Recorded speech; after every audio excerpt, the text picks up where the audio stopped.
William Paterson University Television. Welcome back to the desk. The Pioneers men's basketball season has come to a close, and it's time to give them a proper send-off. 2-week delay. Mark Brandt brought too much electricity as the guest host 2 weeks ago at Hamilton Hall. Cut out the power. But here we are. Andrew Ballistreri, Anthony Walker, Mike McElroy, and Joe Monroig.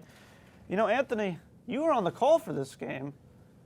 Rutgers-Camden came to the rec center, faced off against the Pioneers, and, I mean, dare I say historic.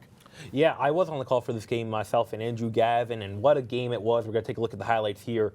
And the Pioneers in this game, really, they struggled on all facets of shooting. But before we get into the game, we're going to see some of the highlights from senior day. Michael Gilmore, Adrian Lopez, and Cody Ripido getting their hardware. Congrats on their great careers here. Here's Tyreek Montgomery going for the left. And this is the play everyone's going to remember. Tyreek Montgomery throws it to a little bit less than half court. Neftali Valentin absolutely chucks it up and banks it in from three to tie the game. That would send us into overtime. Here's Michael Gilmore laying a tough shot up and in under the basket. And the Pioneers, like I said, struggled in all facets of shooting. Three-point shooting, free throw shooting, but they got it done when it mattered most. Sean Summers is the unsung hero of this game, in my opinion, as the same score right there.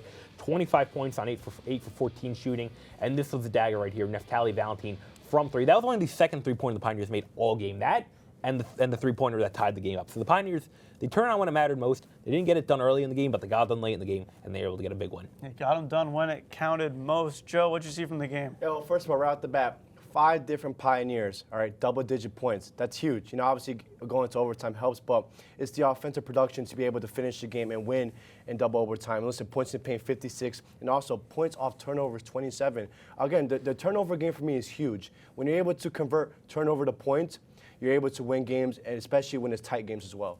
Andrew, what did you see? Yeah, man, this was great. It was awesome to watch. Pioneers, we all thought they were done, and then Neff, he throws up a prayer, and it just happens to go in.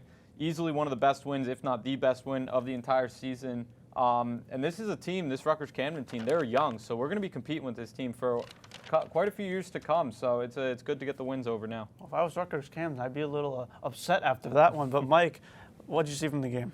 I mean, I was in the production booth with Mark, and it was electric just to hear you guys calling it, you know, Walker and Gavin. It definitely shocked me that it took that long for them to pull away for the win, but it was an electric game. I mean, everything came together in the end. You know, definitely a great win. Definitely a great way to send out those seniors at home. But Mike, I'll keep it with you. With the season closed out, got a number of standout players, number of types of MVP type conversations. What was your standout player from the team? It just feels like a no-brainer for me. I have to go with Sean Summers. He led the team in minutes per game, points, rebounds, and assists. Played 33 minutes a game, 47 in that Rutgers-Camden game. And he's only a junior, and I think he's going to be crucial going next year for the Pioneers. He also led in field goal percentage, too. Just absolutely stellar year for him. Yeah, very efficient scoring the basketball, mid-range three-pointer. Love seeing Sean Summers play this season. Andrew, who are you highlighting? I got to go with the senior, Adrian Lopez. This was Adrian, his third season at William Paterson, and it was his best scoring season of his time here. And, you know, although he wasn't named an official captain this season, he was a big-time leader on the court. He broke his nose earlier in the season, fought back, was able to play in his final games.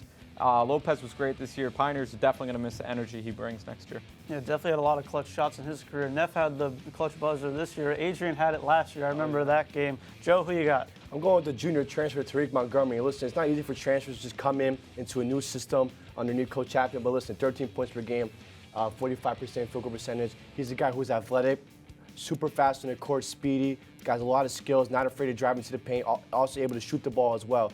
I'm really hoping to see what he could bring in next year for the Pioneers. You know, I loved watching Tyree play. Could talk a lot of smack, could shimmy a little bit after some three-pointers, had a nice step-back game. Always fun to watch the lefty chuck him up. But Anthony, close us out with your player. Yeah, we had this guy on the program a few months ago, Michael Gilmore. Really, really good year from him. He is one of the seniors graduating, and he was a glue guy, in my opinion. You know, he was great on the interior, grabbing rebounds. You see the rebounds per game, a little over 6.6 points per game, a steal per game, and field goal percentage of around 34%. Him, Sean Summers, and Cesar Silvestro are really providing height on this team, and it's going to be tough to replace that guy's leadership and captaincy. Yeah, Cesar Silvestro, not up there, but definitely among that consideration. Definitely took a humongous step up. Maybe, dare I say, probably most improved player on the Pioneers this season. But Joe, Season didn't necessarily go as well as the Pioneers may have hoped, but they did get another standout wins like we saw from Rutgers-Camden. What win stood out from you on the season? I'm going to go with the, not Rutgers-Camden, but another Rutgers-Newark. And it was a good one because it was one out of the 2 wins so far this season. They won by double digits against an NJAC team. They also exploded in field goal percentage that game as well. They went for 53.7% field goal percentage and also 3 points.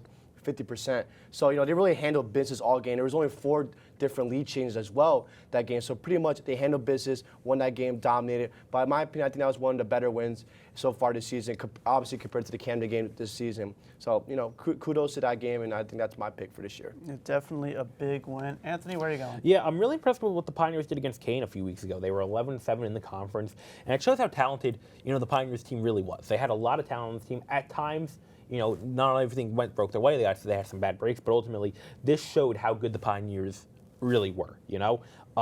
Summers, who was a huge revelation for the team this year, as I believe, who talked about, was that Micheal? Micheal talked about it. He scored 26 points, 10 for 16 shooting, and just a great year from him to really lead the team in this win.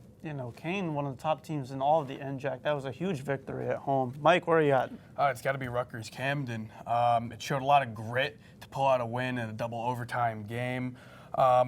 Neff Valentine, he had the buzzer beater to send it to overtime. He was one of the 2 guys that was over 20 points in the game. Summers had, I think, 25, and they had 5 guys in double figures. I mean, everybody put it together to make it so they would win. In a huge game, obviously, we just showed the highlights. Andrew, where are you going? I got to go with the Jersey City game. It was a great game. Pioneers won 85-79. I was on the call for this one. It was the return of the Haitian sensation, Evensman Fleury, to Willie P.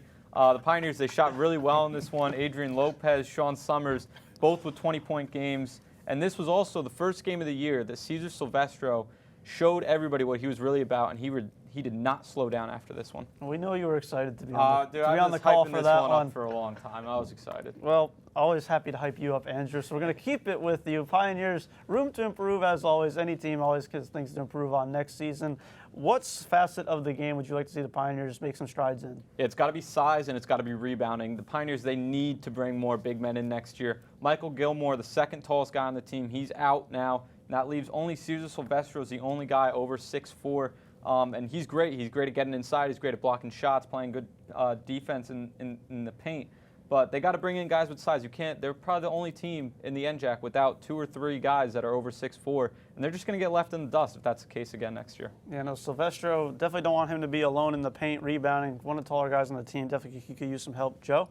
Yeah, listen, despite being undersized, despite, obviously you guys have your factors as well when you get to you guys. Listen, finishing out games is super important. You can have all the talent in the world, you could play great defensively, but if you can't finish out games and you put yourself in foul trouble, your best players are on the court, you're going to lose. There's plenty of time to see where the Pioneers were able to close out games and very crucial NJAC games as well against the top teams in this conference. And next season you really got to dig deep and find some type of will and the grittiness, and win the loose balls, win those aggressive plays to finish out this game, because those are crucial wins you left off the board. And really, that's why it was more of a disappointing season. That's why. Yeah, definitely some games like Montclair or Stockton or even like a Ramapo Rowan where you were close in the first half, just things kind of slip away and it's a little too much to claw back into. Anthony, where are you going? Yeah, I'm going with points off turnovers because the Pioneers are really, really good forcing turnovers. They're averaging forcing 18 turnovers per game. They're only turning over the ball 14 times per game. So that's around a +4 margin right there. However, the Pioneers were only scoring 19 points off turnovers. You want to get that number up. If you get the turnovers, that's great, but the other part of the turnover is scoring once you get the turnover and capitalizing off turnovers. I'm saying turnovers so much, it's starting to sound weird, but that's something the Pioneers really need to do, is really to really improve next season. You never sound weird, Anthony. We love you. I appreciate that. Mike, close us out. They need to turn over a new leaf on three-point shooting, actually. The 32% won't really cut it. I'm not saying that they got to shoot like Cesar Silvestro did, over 42%, But if they could bump up the numbers, the NJAC better look out for the Pioneers next year. Yeah, we definitely hope the Pioneers will put some fear in the hearts of the other teams in the NJAC. But that'll be it for the Pioneers men's basketball season here on Desk. We thank them for a very fun season. Congratulations to the seniors, Michael Gilmore, Cody Ripido, and Adrian Lopez on their great careers here. But stick with us. Let's go from basketball to baseball over at Jeff Albie's Field here on WP Sports Desk.